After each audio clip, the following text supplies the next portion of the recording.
The Story Collector. In a quiet corner of a city that never slept, there was a bookstore that smelled of old paper and forgotten time. Its keeper was an old woman named Miwa.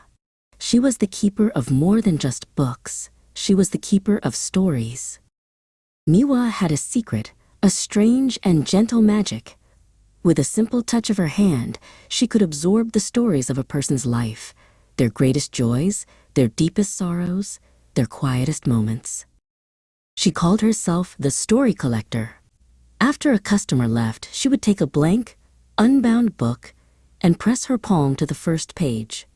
The stories she had gathered would flow from her, filling the empty pages with a life lived. She preserved them all. The story of a chef who could bake his memories into bread, allowing anyone who ate it to taste his childhood summers.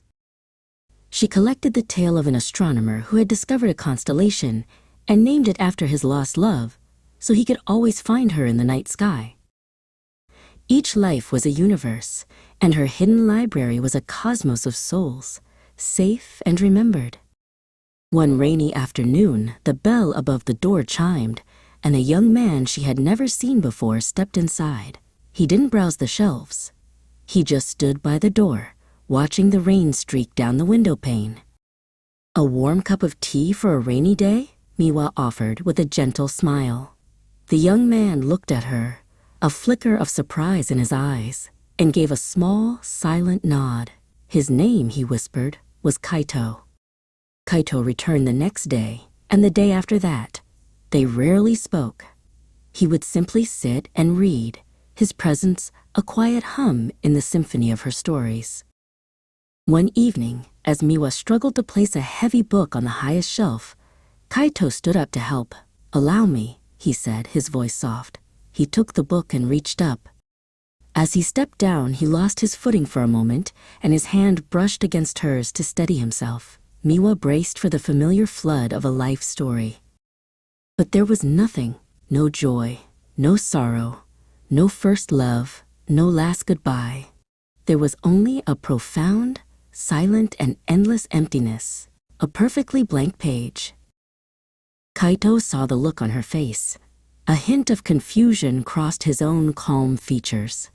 Without a word, he turned and walked out of the shop, the bell above the door his only farewell. That night, a deep unease settled in Miwa's heart. She went to her secret library and pulled out the chef's story. She gasped. The vibrant ink of his life was faint, the lines blurring into nothing. Frantically, she opened another and another. The astronomer's stars were dim. The lover's passionate tale was a mere whisper. Her cosmos was collapsing. The stories were vanishing. She understood then.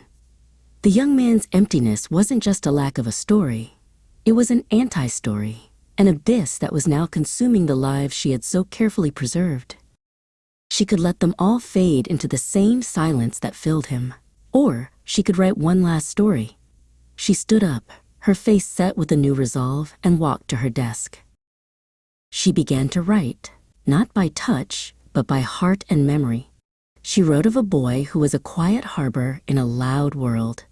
She poured all the fading stories into him, giving him the chef's warmth and the astronomer's wonder. She was giving him her stories.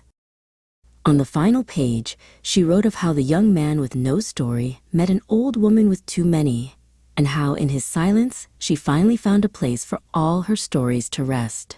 She wrote the final word and closed the cover.